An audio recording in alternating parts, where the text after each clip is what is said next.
Halo semua, selamat datang di channel Comfort Zone When Gaming Becomes So Comfort Today. Masih bersama gue dan di sini. Nah, jadi ini adalah video ke-6 gue tentang plot cerita GTA series yang berdasarkan timeline. Kini kita akan pergi ke GTA Advance, yang secara timeline GTA Advance ini adalah lanjutan dari cerita GTA Liberty City Stories yang udah gue sampaikan sebelumnya. Nah, sampai sini mungkin jika ada yang baru gabung dan mau nonton video tentang GTA dari awal, bisa cek di playlist gue yang udah gue taruh pada kolom deskripsi. Nah, buat yang belum tahu, GTA Advance ini rilis pada tahun 2004 khusus untuk Game Boy Advance, tepatnya 21 tahun lalu, dan entah kenapa tanggal rilisnya persis banget bertepatan dengan tanggal rilisnya GTA San Andreas yang saat itu rilis di PS2. Nah, sehingga saat itu GTA Advance ini bisa dibilang kalah pamor dan menjadi kurang familiar dibandingkan GTA San Andreas yang sampai sekarang menjadi salah satu game legendaris ya. Oke, jadi walaupun GTA Advance ini memiliki top-down perspektif, jadi memang gambarnya burik banget ya. Namun secara cerita, setting waktu dan tempatnya, GTA Advance ini ngelanjutin cerita dari GTA Liberty City.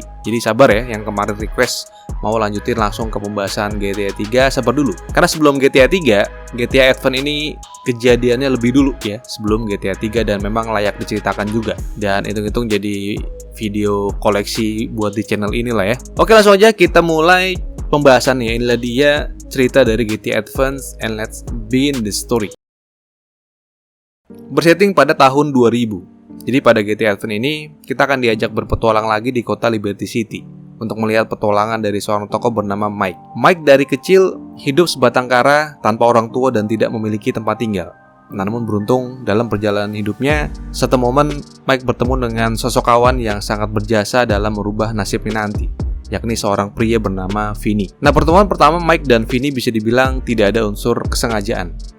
Vinny tidak sengaja menemukan Mike yang tidak memiliki tempat tinggal, terlihat sedang luntang-lantung di jalan. Nah, dari situ Vinny yang saat itu sudah terjun ke dunia mafia, walaupun masih kroco ya, Vinny mencoba mendekati Mike dan memperkenalkan Mike untuk masuk ke dalam dunia mafia. Nah, mulai dari situlah kehidupan Mike ini berubah ke arah yang lebih baik secara finansial, namun tidak lebih baik secara moral. Nah, dari situ Vinny dan Mike menjadi partner in crime di keluarga mafia, dan mereka berdua kerap kali melakukan aktivitas kriminal dengan Vinny sebagai otak ide kriminalnya. Mike melihat sosok Vinny tidak hanya sebagai teman, namun sebagai mentor yang ia hormati, karena telah mengangkatnya ke taraf hidup yang lebih baik. Nah, hingga akhirnya dari sekian banyak rangkaian aktivitas kriminal yang mereka berdua lakukan, kini secara finansial memang Mike dan Vinny sudah memiliki uang yang cukup banyak.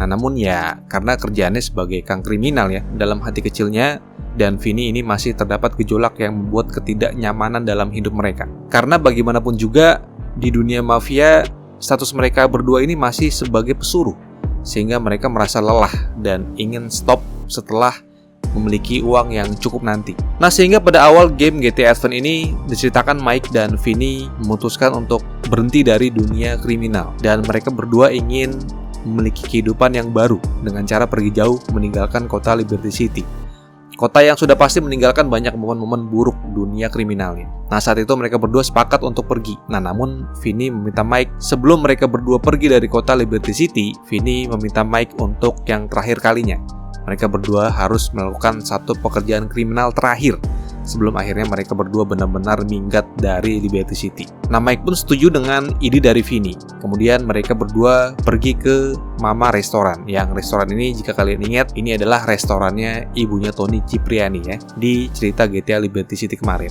Nah, singkatnya, setelah mereka berdua sampai sana, mereka menerima tugas dari keluarga mafia.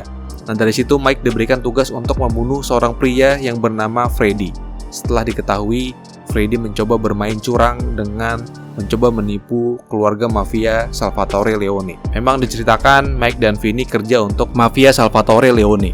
Nah, dari tugas pertama itu, Mike berhasil membunuh Freddy dan berhasil mendapatkan uang tambahan buat modal pindah kota. Nah, namun ternyata misi membunuh Freddy bukan menjadi misi terakhir, karena menurut Vinny, mereka rupanya masih butuh supercar dan tambahan uang lagi untuk bisa modal pindah kota.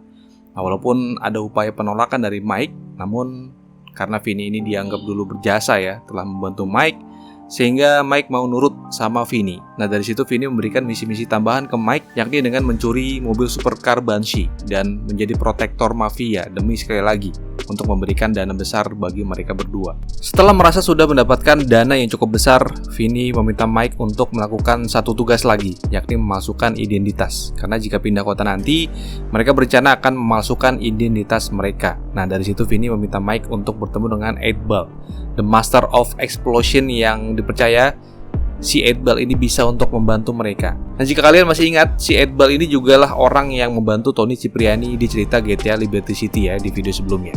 Nah singkatnya bertemulah Mike dengan 8-Ball untuk bertransaksi KTP palsu. Nah namun transaksi mereka rupanya telah diketahui kepolisian, sehingga Mike dikejar polisi, ia harus lari menyelamatkan diri. Namun beruntung Mike masih berhasil lolos. Nah setelah berhasil lolos, Mike mendapatkan info dari Vinny untuk bertemu dengannya di Chinatown. Sekaligus dari sana mereka berdua akan benar-benar melarikan diri dari Liberty City. Nah namun saat perjalanan ke Chinatown, Vinny merubah rencana dengan meminta Mike untuk bertemu Vinny di restoran Greasy Joe. Nah namun naas, pas sampai di sana, Mike melihat mobil yang dikendarai Vinny meledak, sekaligus membuat Vinny yang di dalamnya otomatis tewas. Nah ledakan tersebut memantik polisi yang datang ke lokasi dan mengejar Mike yang diduga kuat sebagai pelaku ledakan. Nah namun beruntung masih ada 8-Ball yang mau membantu Mike untuk tinggal sementara di rumahnya, karena tempat persembunyian Mike juga telah dikepung sama polisi. Nah 8-Ball juga berjanji ia akan membantu Mike untuk mencari tahu siapa orang yang bertanggung jawab atas tewasnya Vinny. Nah kemudian demi menghormati Vinny yang sudah mati, Mike dan 8-Ball membawa mobil Vinny beserta jasad Vinny yang sudah tidak teridentifikasi ini untuk dibawa ke tempat rongsokan besi bekas untuk dihancurkan. Lalu beberapa hari kemudian, Mike mendapatkan kabar dari 8-Ball bahwa ia berhasil menemukan seseorang yang bernama Johnny. Ia merupakan mantan rekan bisnis Vinny yang kemungkinan Mike ini bisa menggali-gali informasi dari Johnny untuk mengetahui kira-kira siapa-siapa saja musuh dari Vinny yang kemungkinan terlibat dalam pembunuhan Vinny. Nah, namun saat mereka berdua bertemu, Johnny mengatakan bahwa sewaktu Vinny masih hidup, Vinny rupanya pernah ada hutang banyak sama Johnny. Karena Vinny ini sudah tewas, ya kini Johnny malah nagih hutang tersebut ke Mike yang dianggap sebagai partner dan penerus dari Vinny. Alih-alih ingin mendapatkan informasi, justru di sini Mike malah ditagih utang sama Johnny. Nah, namun di sini Mike jelas tidak bisa mengganti uang tersebut, sehingga Mike kedepannya ia terpaksa harus mengabdi dulu, jadi babunya Johnny dulu dengan menjadi bodyguard. Karena saat itu kebetulan Johnny sedang memiliki masalah dengan King Courtney, seorang pria gimbal yang tersohor ya, karena dia adalah ketua dari geng kriminal Jamaika yang bernama Upton Yardis. Nah setelah kerja beberapa kali sama Johnny, Mike akhirnya diberikan tugas untuk nagih hutang ke seorang pria, yang ternyata pria tersebut adalah Freddy. Karena kini Freddy diceritakan sedang memiliki hutang sama Johnny sebesar $10.000, sehingga Mike disuruh sama Johnny untuk maksa Freddy untuk membayar hutangnya. Nah, namun karena Freddy ini cuma punya uang $1.000, makanya saat itu Freddy dibunuh sama Mike yang sudah tidak memiliki kesabaran lagi. Nah setelah hanya mendapatkan uang $1.000, Mike balik menemui Johnny. Dan Mike dikejutkan setelah ia menemukan bahwa Johnny rupanya sudah tewas dibunuh. Nah tewasnya Johnny menimbulkan pertanyaan besar, siapa pembunuh Johnny dan apa motifnya. Nah namun Mike ini curiga bahwa paling mungkin Johnny ini dibunuh sama Courtney, yang terlihat memang sering banget dia itu ngirim anak buahnya untuk mengintimidasi Johnny agar Johnny ini mau bayar utang gitu ya. Nah marah karena Johnny tewas, karena Mike masih yakin ya Johnny adalah orang yang bisa memberikan Mike petunjuk akan tewasnya Vinny. Nah dari situ berangkatlah Mike ke markas Courtney untuk membalas dendam. Nah di sana Mike berhasil mengancam Courtney dengan mengarahkan pistol ke depan Courtney. Nah namun saat itu Courtney menyangkal tuduhan tersebut dan ia beralasan untuk apa membunuh orang yang masih berutang sama dia. Alasannya sebenarnya masih sangat masuk akal ya. Nah niat awal ingin menghabisi Courtney, endingnya justru malah Mike terbujuk jadi mau membantu Courtney dalam memenangkan balapan ya. Nah namun sebagai imbalan atas jasanya, Courtney ini setuju untuk menggantikan peran dari Johnny, yakni menemukan petunjuk dari pembunuh Vinny. Nah beberapa waktu kemudian kabar yang ditunggu akhirnya datang. Courtney mengatakan bahwa dalang dibalik tewasnya Vinny dan Johnny adalah Cisco, yang merupakan ketua dari geng kartel Colombia. Yang saat itu geng Colombia juga sering banget terlibat bentrok dengan geng Jamaika atau gengnya Courtney.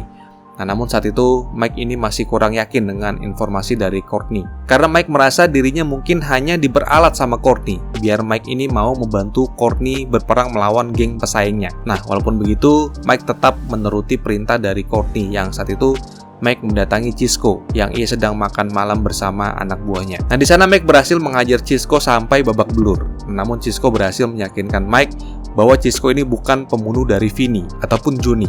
Bahkan Cisco tidak tahu menahu tentang siapa itu Vinny ataupun Johnny. Nah, hal ini semakin meyakinkan bahwa Mike selama ini memang hanya dimanfaatkan sama Courtney. Dan dengan alasan itu, Mike jadi nggak mau lagi kerja sama Courtney. Nah, namun saat itu Cisco berhasil meyakinkan Mike untuk mau bekerja sama Cisco. Dan mulai dari situ, Cisco menjadi bosnya Mike dengan beberapa kali memberikan tugas kepada Mike. Nah, namun pada satu hari, Cisco memberikan tugas yang tidak biasa, yakni Mike disuruh menculik seorang anak kecil bernama Yuka.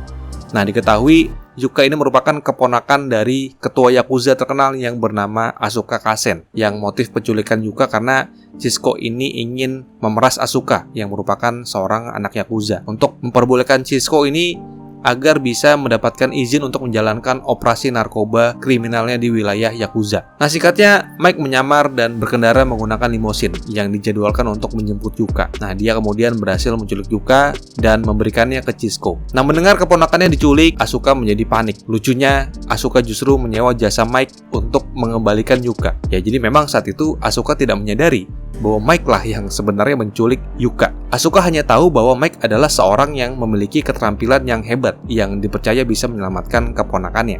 Nah, merasa diuntungkan, Mike setuju untuk mengembalikan Yuka ke Asuka.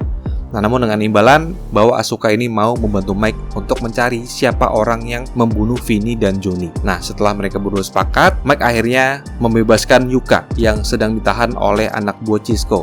Jadi sampai sini bisa dibilang Mike ini mengkhianati Cisco. Artinya dari sini Mike mulai bekerja dengan Asuka. Jadi dia udah nggak kerja lagi sama Cisco ya. Dan semenjak saat itu berapa kali memang Mike sering menculik beberapa anggota mafia untuk dikirimkan ke Asia. Jadi semacam human trafficking lah. Demi harapan jika Mike ini terus-menerus membantu Asuka, nantinya Mike ini bisa mendapatkan informasi dari Asuka mengenai siapa pembunuh sahabat karibnya.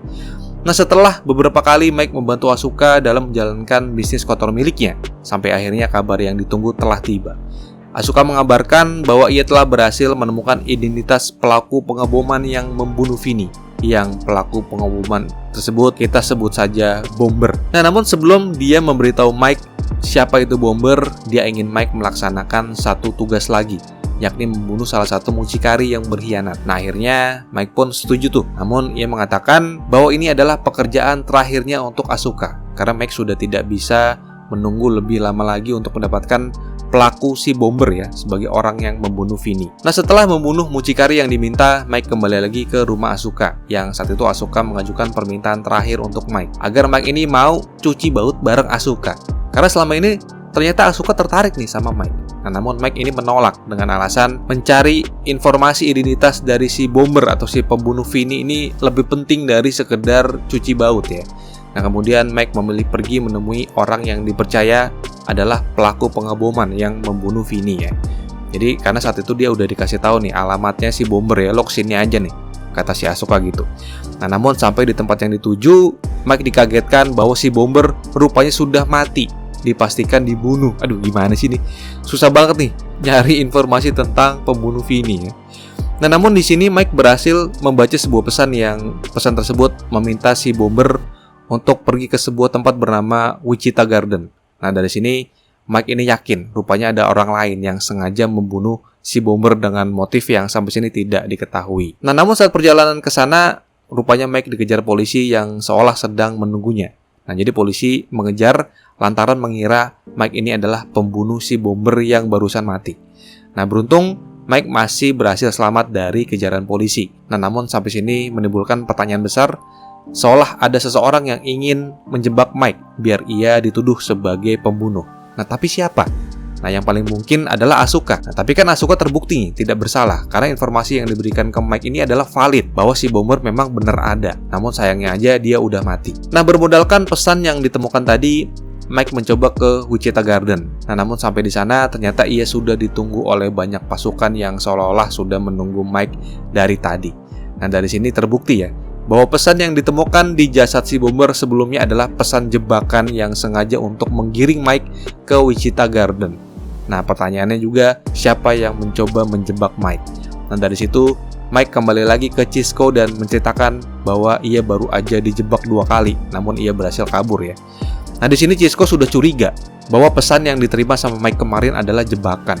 Nah, namun Cisco ini berjanji ia akan menolong Mike menemukan siapa orang yang seolah-olah ingin menjebak Mike sekaligus orang yang membunuh si bomber ya. Nah, beberapa hari kemudian Mike pergi menemui Cisco untuk mencoba mendapatkan informasi lebih lanjut lagi tentang pembunuh Vinny.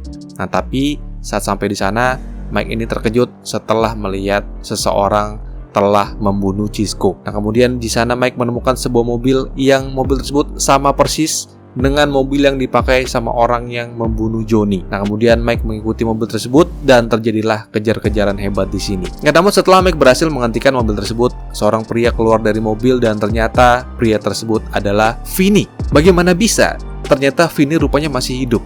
Karena di sini Mike tentunya sangat kaget melihat Vinny yang rupanya masih hidup, dan di sini terungkap ya bahwa kematian Vinny tempo hari adalah sebuah skenario palsu dan jasad yang dilihat Mike saat itu yang tidak teridentifikasi rupanya jasad orang lain. Nah, alasan Vinny memasukkan kematiannya adalah ia ingin pura-pura mati ya, biar uang yang selama ini mereka berdua kumpulkan bisa dinikmati sama Vinny seorang diri gitu ya. Nah, itulah sebabnya Vinny mati bersama uang mereka berdua yang seolah-olah hilang. Padahal uangnya selamat, namun sengaja disembunyiin sama Vinny. Dan di sini juga terungkap bahwa Vinny jugalah orang yang membunuh Johnny. Karena Vinny ini khawatir Johnny ini berhasil mendapatkan bukti tentang kematian palsu yang direncanakan sama Vinny. Dan Vinny jugalah orang yang menjebak Mike dengan mengirimkan pesan palsu ke bomber tempo hari yang membuat Mike ini nyaris tewas di Wichita Garden. Karena khawatir Mike ini mengetahui rencana jahatnya Vinny. Jadi memang dosanya si Vinny udah banyak banget sama Mike. Padahal selama ini Mike rela mati demi memperjuangkan keadilan buat Vinny. Nah, namun rupanya itu adalah sebuah kesalahan besar. Nah, momen ini menjadi pecah dan terjadilah tembak-menembak antara mantan sahabat karib tersebut, sehingga membuat Vinny tewas di tangan sahabatnya sendiri. Nah, setelah membunuh Vinny, Mike mengambil uang milik Vinny yang berjumlah sangat besar itu. Nah, setelah membunuh Vinny, Mike kabur ke rumahnya Edbal dan di sini ia menjelaskan semua-muanya tuh ya. Namun di sana rupanya Mike sudah dikepung sama pasukan geng Colombia, dipimpin sama letnan baru mereka yang baru naik jabatan setelah Cisco tewas. Nah, kini mereka menuntut balas atas kematian Cisco karena yang mereka tahu Mike adalah orang yang membunuh Cisco. Padahal seperti yang gue ceritain sebelumnya ya, Cisco dibunuh sama Vinny. Nah, namun beruntung Mike masih berhasil bisa mengalahkan mereka semua. Nah, namun sayangnya pada pertempuran itu Edbal terluka setelah kakinya patah dan terdapat luka bakar serius. Nah, karena itulah Mike melarikan diri dan meninggalkan Edbal yang berujung pada Edbal ini harus ditangkap polisi. Dan nasib dari Edbal nantinya akan dijelasin pada game GTA 3. Nah, singkatnya pada peperangan itu Mike berhasil menang. Ia mengalahkan bos kartel Colombia yang baru ya. Dan di sini terungkap juga bahwa dia rupanya juga disuruh sama orang lain untuk mengejar Mike setelah dipercaya Mike ini menyimpan uang banyak setelah berhasil membunuh Vinny. Dan sampai sini juga terungkap bahwa orang lain itu yang menyuruhnya adalah Courtney, sang ketua dari geng Jamaika yang tempo hari memang pernah memanfaatkan Mike dengan modus ingin memberikan informasi tentang kematian Vinny. Nah, setelah mendapatkan informasi dari bos Colombia yang baru, akhirnya Mike melepaskannya sehingga sampai sini Mike dan para geng kartel Colombia menjadi berkawan. Nah, setelah Mike mengetahui bahwa Courtney dan anak buahnya mengincar nyawanya untuk mengejar uang yang ia simpan, Mike memutuskan untuk menyerang balik dengan dibantu sama Asuka dan pasukan Yakuza. Nah, Mike berhasil masuk ke markasnya Courtney. Nah, namun Courtney rupanya tidak tinggal diam setelah ia melancarkan beberapa serangan terhadap Mike. Nah, namun Mike masih tetap menang. Setelah mengalahkan semua anak buahnya Courtney, di sini Courtney mengaku kalah. Nah, kini Mike sekarang bisa keluar bebas dari Liberty City dengan uang yang ia bawa. Karena sudah tidak ada lagi yang ia cari di sini. Setelah ia sudah tahu bahwa Vinny satu-satunya sahabatnya telah mengkhianatinya. Nah, dengan memanfaatkan kapal milik Cisco yang sebenarnya disediakan untuk membawa Cisco untuk pergi ke Colombia, Mike berencana akan menaiki kapal tersebut. Nah, namun upaya untuk meninggalkan Liberty City terhalang setelah Mike mendapatkan level buronan paling tinggi dan ia menyadari rupanya polisi telah mengepungnya dalam jumlah banyak. Nah, namun Mike masih berhasil selamat setelah ia menaiki tank dan memaksa kabur ke Bandara Internasional Francis. Nah, setelah kejar-kejaran yang dramatis, akhirnya Mike berhasil sampai ke bandara dan ia benar-benar terbang meninggalkan Liberty City untuk menuju ke negara Kolombia. Nah, Mike berhasil meninggalkan Liberty City dan dalam perjalanan sambil mengingat teman-temannya yang sudah tewas ya. Vinny, Johnny, Cisco, dan Edbal yang ditangkap polisi. Dan cerita pun berakhir dengan happy ending buat Mike, walaupun harus menerima kenyataan pahit tentang sahabatnya. Nah, itulah tadi alur cerita dari GTA Advance dari gua. Semoga video ini memberikan informasi dan hiburan buat kalian. Nah, buat kalian yang belum pernah main game ini, ya hitung-hitung video ini bisa memberikan kalian informasi tambahan tentang plot dan lore cerita dari GTA series. Nah, kemudian pada video selanjutnya, berdasarkan setting waktu pada timeline GTA 3D Universe, di next video cerita akan membawa kita pada cerita di GTA 3. Nah, sampai sini buat kalian yang masih berminat, silakan ditunggu aja alur cerita GTA 3 dari gua. Oke, mungkin itu aja dari gua. Semoga memberikan informasi dan hiburan buat kalian. Seperti biasa, silakan di like, share, dan subscribe jika kalian suka dengan video ini dan jika kalian ingin mendukung channel ini untuk update video setiap minggunya. So, I'll see you guys in the next video and thanks for watching. Gue udah sign off and sampai ketemu di GTA 3.